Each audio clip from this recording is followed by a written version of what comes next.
खुंगा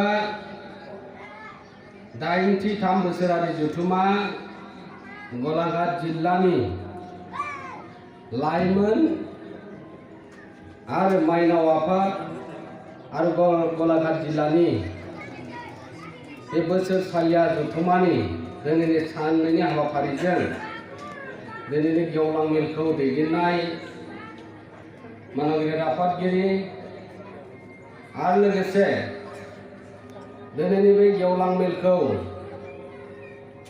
बेखेवनानै होलांनाय गाम्बारु मोसाहारि दा डक्टर गाम्बारु मोसाहारि BKWCनि मासिगिरि आरो लोगोसे BKWCनि मावफुं सोद्रोमा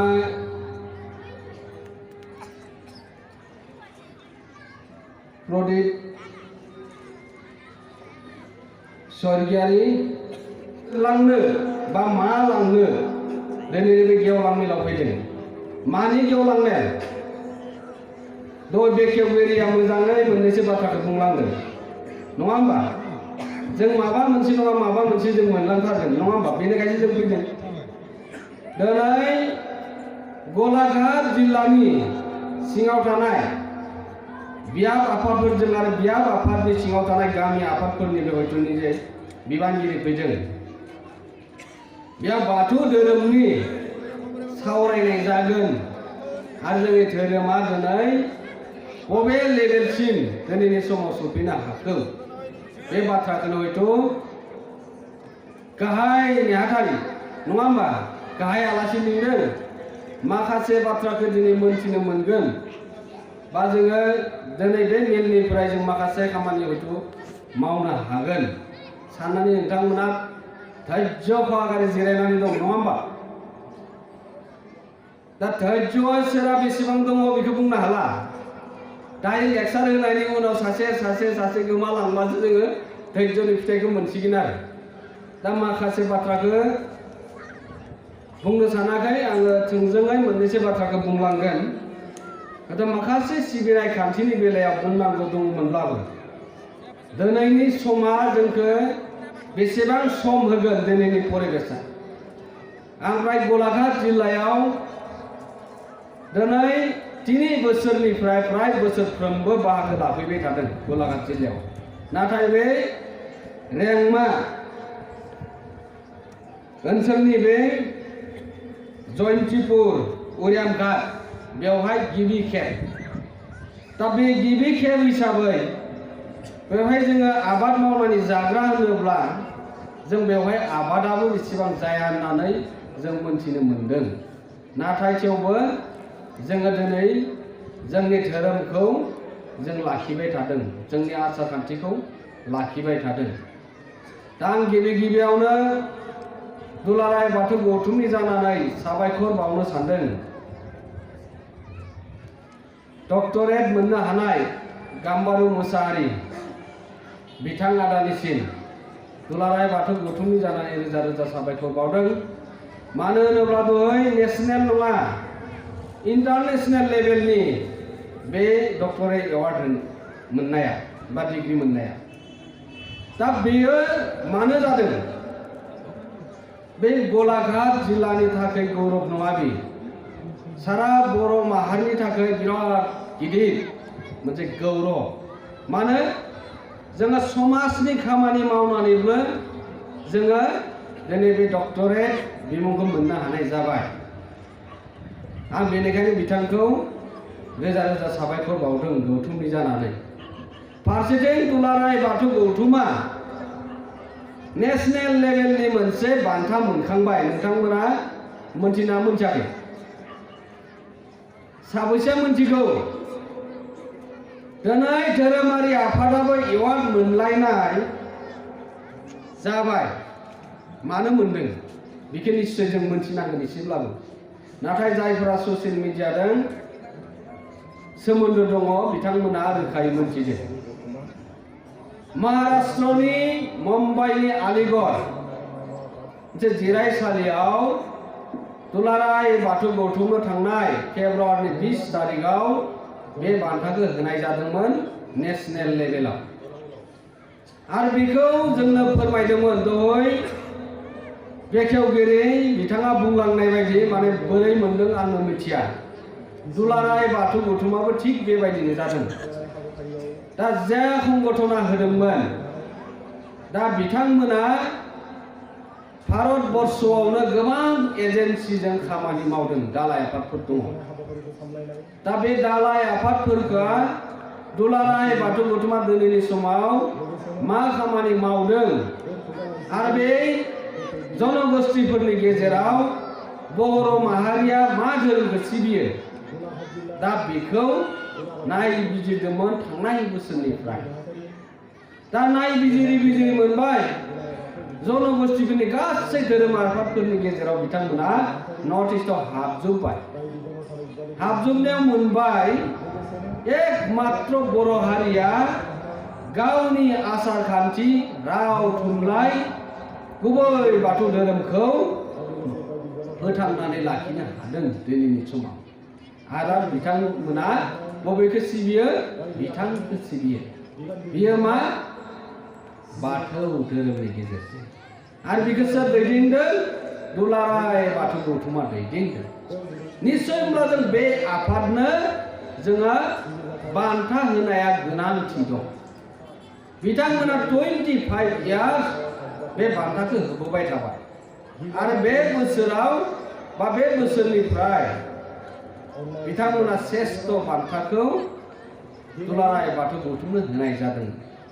होमबा जों सानदों जों दिनै धोरोमारि खामानि मावनानै बाथौ धोरोमखौ बर' समाजजों लोगोसे मुलुगनां खालामनो थाखाय दिनै जिल्ला आफाद, गामि आफाद, बियाब आफाद, मिरु लेभेलसिम सान हर खामानि मावनायनि थाखाय दिनै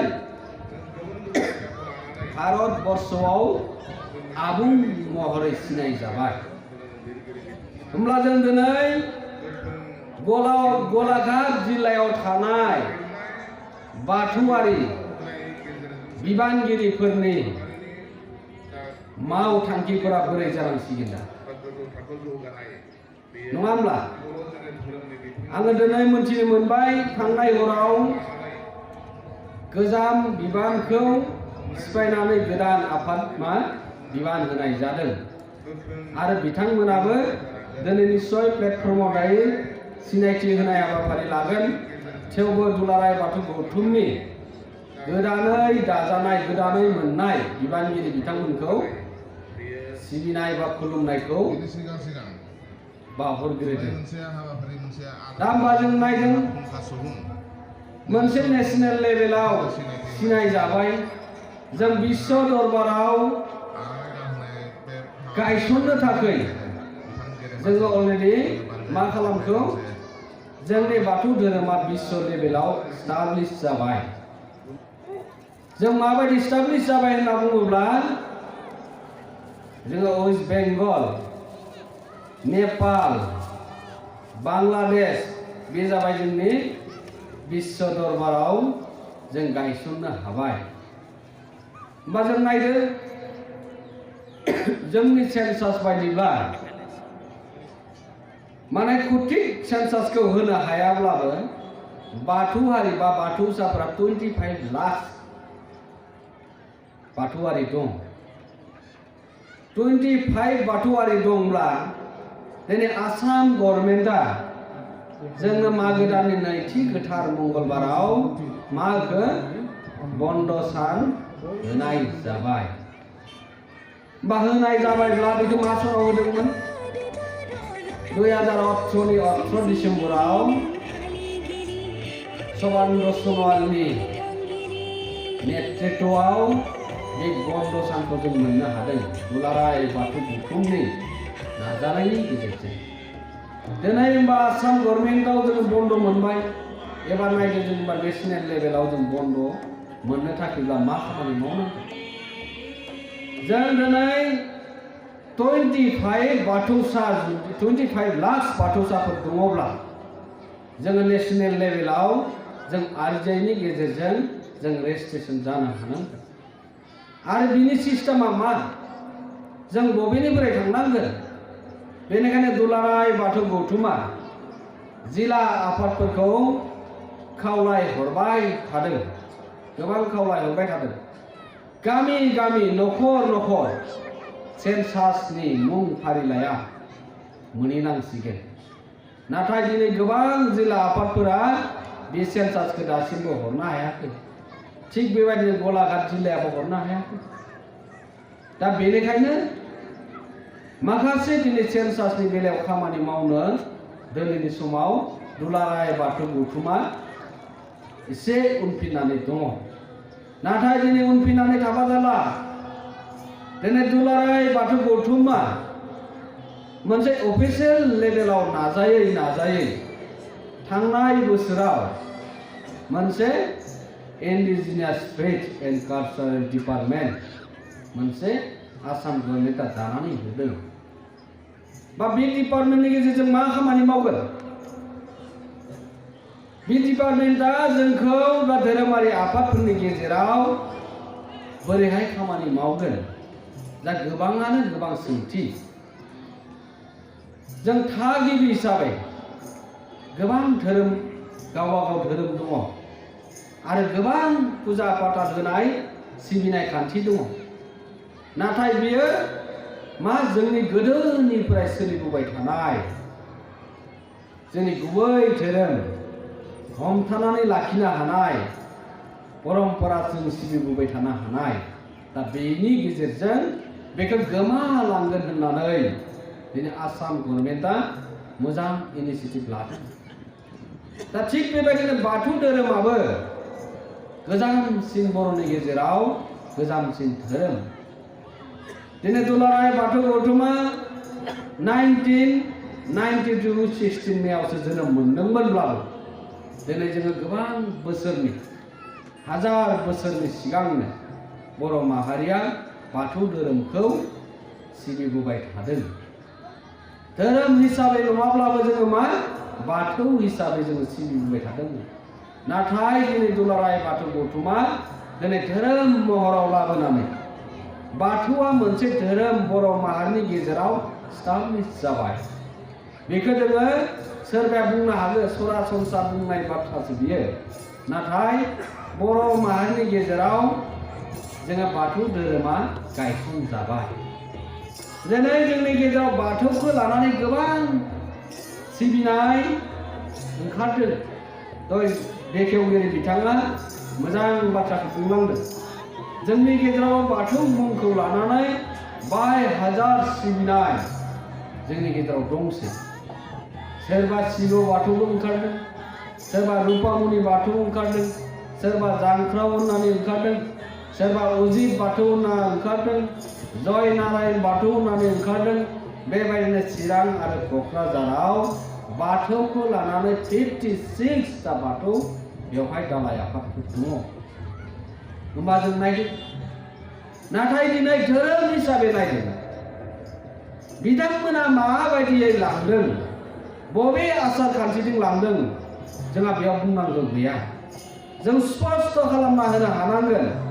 दुलाराय बाथौ गौथुमा दिनै बर' समाजनि गेजेराव दिनै बाथौ धोरोमखौ गायसननो हाबाय।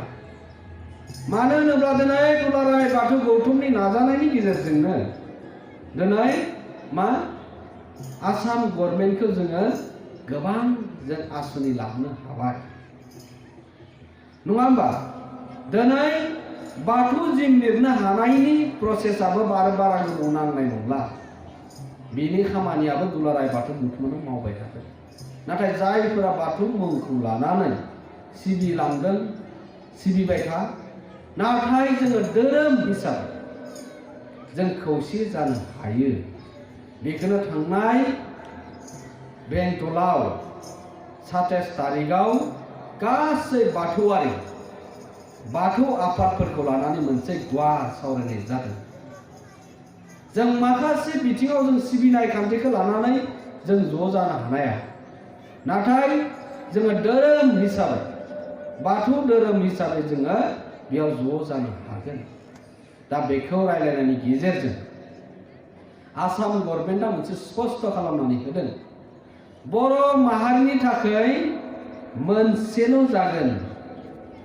बियो एकमात्र दुलाराय बाथौ गौथुमनि नाजानायनि गेजेरजों बे बाथौ धोरोमनि गेजेरजों जिखोना थानसालि लुफुंनाय जिखोना बे थानसालि एरिया बाथौसाफोरनि गेजेराव माबा मोनसे थानसालियानो जा जोंनि मोसानाय जोंनि हारिमुखौ बिजाब ना कास्टमारि ल' बेफोरबायदि थानाय जोंनि गेजेरावथ' गोबां दुलाराय बाथौ गौथुमनि गेजेरजों बियो सुजुजाबाय।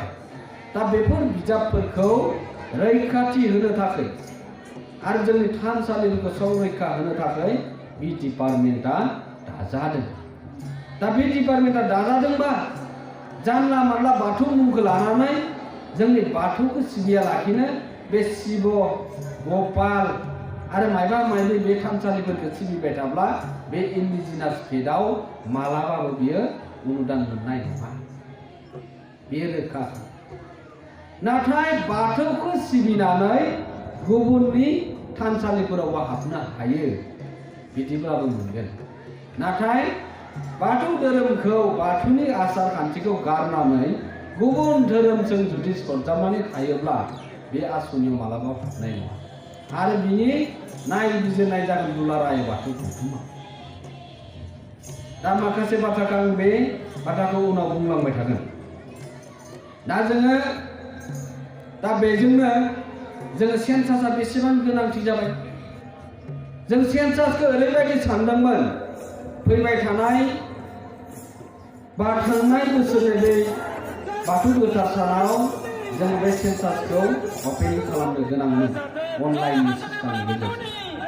नाथाय बियो गोबां कर'ना जासोनायनि थाखाय आसाम गभर्नमेन्टआ बिनि माखासे एसपिनि गेजेरजों नेमखान्थि खाना होनायनि जाहोनाव जोंनि थानसालिफोराबो आरो गौथुमारि खामानि मावनायफोराबो थाद'लांनो गोनां जादोंमोन। दा बेनिखायनो जिल्ला आफादफोरा बिनि खामानि मावनाया एसे लेहेमिया जादों। नाथाय दिनै कर'ना गैला जोंनि गेजेराव जोङो अपेन स्टेजआव मेल मिटिं खुंनो हायो थानसालियाव थांनानै खुंनो हायो। दा जोंनि जिल्ला आफादा गामि गामि थांनानै बे सेन्सासनि हाबाफारिखौ बे सप्तासेनि गेजेरावनो हरनो हानाय खालामनानै होनांगौ। मानो जोङो न'आव थानानै जोंनि गासै डाटाफोरखौ बाथौआरिफ्रा बाथौ न'खरसाफोरा मोननो हानाय जानांसिगोन। जों गोबां बेक जाबाय।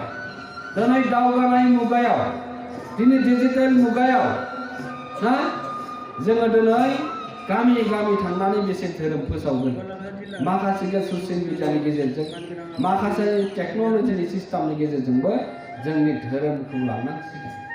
जोंनि आसार खान्थिनि बाथ्राखौ जोङो दिनै टेक्न'लजि सिस्टेमाव जों सोसनना होनो हानांसिगोन। दिनै गोबाङानो बिजाब फरायनो गारबाय ना दिनै गोबाङा अनलाइनजों खारबाय। दा बबे चेप्टारखौ आंनो बबे आयदाखौ नांगौ बे अनलाइनावनो थांनानै मोननो हानाय दिनै खालामनानै होनो हानाय आरो बेखौनो दुलाराय बाथौ गौथुमा नाजाबाय थादों। दा बेजोंनो लोगोसे बै गासै खामानिफोरखौ मावजोबनो थाखाय दिनै गभर्नमेन्टआ इनिसिएटिभ लादों। नङाब्ला दिनै जोंनि फिसा फिसा फिसा हारिनि बे गोदोनिफ्राय सिबिबोबाय थानाय बेफोरबो दिनै धोरोमफोरा गोमालांनो हमबाय। सोरनिबा सोरनिबा रावफोरा गोमालांनो हमबाय। सोरनिबा सोरनिबा दिनै लिरनाय महराव गैला। नाथाय दिनै बर'फोरनि गेजेराव लिरनाय महरा दिनै जाफिनबाय। माखासे बोसोर सिगांनिफ्राय नायोब्ला बेखौ जोङो खुगा खुगा सोलिबोबाय थानायखौ दिनै बिजाब महर होनो हाबाय। दिनै कास्टमारि ल'नि गेजेरजों जों गोबां जिल्ला आफादनि गामि आफादफोरनि गेजेराव जोङो मोनसे नीति नेमखौ इउनिफर्म खालामनो हाबाय। होमबा जों सानना नायदों दिनै जों बेसेबां दावगाबोखो आरो दिनै जोङो बेसेबां खामानि मावगोन। दा बेनिखायनो खावलायदों गोदानै दाजानाय गलाघाट जिल्लानि दुलाराय बाथौ गौथुमनि बिबानगिरिफोरखौ दिनै बिबानगिरि मोनबाय जेला बेनि 3 बोसोरनि थाखाय गावनि दायित्वखौ मारै पालन खालामनांगौ बोरैहाय लांगोन बे जिल्ला आफादफोराव गिदिं गिदिं गामि आफादनि गामि गंफ्रोमबावबो हाबनानै बेनि खौरांफोरखौ लानो नांसिगोन। दिनै जों बेसेबां गोजाननिफ्राय फैदों नङा होमबा? बै खर'निफ्राय जों गलाघाट जिल्लायाव दिनै मोनबा बियाब आफादफोर दङ। बेवहाय गोबां बाथौआरियानो बांसिन, बाथौआरि बांसिन। बे बाथौआरिफोरा दिनै समायना समायना थानसालि गामि आफादफोराव लुनायनि सिमां दङ। बे सिमाङा माला जागोन? मालाबा जोङो सरकारि आसनिखौ नेबाय थायो। दहाय जोङो मोनसे मोजां हाबाफारि लादों, दान होनाय। जोङो दान होनाय सिस्टेमा जों अरायसम बे सोलिलांबाय थानांगोन। जों दान बावसोमनो हानांगोन। जोंनि गोसो गोरबोआव थानसालि गायसननानै लानो हानांगोन। होमब्लासो जों बै थानसालिफोराव जोङो गोसो गोरबोजों मदद होनो हागोन। जोंनियाव ओरैबायदि गोसो दङ, जोङो इमान धोनि, आं दुखिया नागोन बिराद धोनि। सासे मानसिया ना, आं बेलेग लाइनथिं लांनो नागिरदों। आं खमानो 1500 हमबाय। 1500 थाखा गारो सासे मानसिया जौ लोंनानै, नङा होमबा? मासाव बोसोराव बेसेबां गारगोन नायदो। 18,000निफ्राय 20,000 गारो, नङा होमबा? सासे मारुवालिया बेफोरनि सिस्टेमाव गरसेबो फैसा गारा। होमबा जों बर' हारिया बेसेबां धोनि, नाथाय जोङो बे रांखौ जों जौ लोंनासो गारजोब्बाय। जों बे जौ लोंनायखौ जुदि सानसेयाव दैलि 50 थाखाखौ जुदि बिथाङा गारनो हायोब्ला निश्चय थानसालिनि मुङावबो बियो सानफ्रोमबो 10 रां दोननो हायो। बेबायदि जोङो गोसो गोरबोआव थानसालि गायसनना लानो हागोन ना हाया? जोंनि गोसोआ जुदि बिदि जायाब्ला जों गामियाव बे समायना समायना थानसालि लुनाया मालाबाबो जाफुंनाय नङा। बेनिखायनो जों साननांगोन, बोसोरफ्रोमबो आङो बेवहाय 1000 दान होनो हानांगोन। बेखौ सोरबाया बुंलायलायनाङा, आं गावनो बुंनांगोन, आं गावनो नाजानांगोन। नफ्रोमबो जुदि 50 घरा जुदि बोसोराव 1000 जुदि बेयाव थानसालिनि मुङाव डनेट खालामोबा बोसोराव 50,000 रां फैगोन। 50,000 रां फैगोन। जोङो 50,000 रांजों खै बोसोराव जों लुजोबनो हागोन?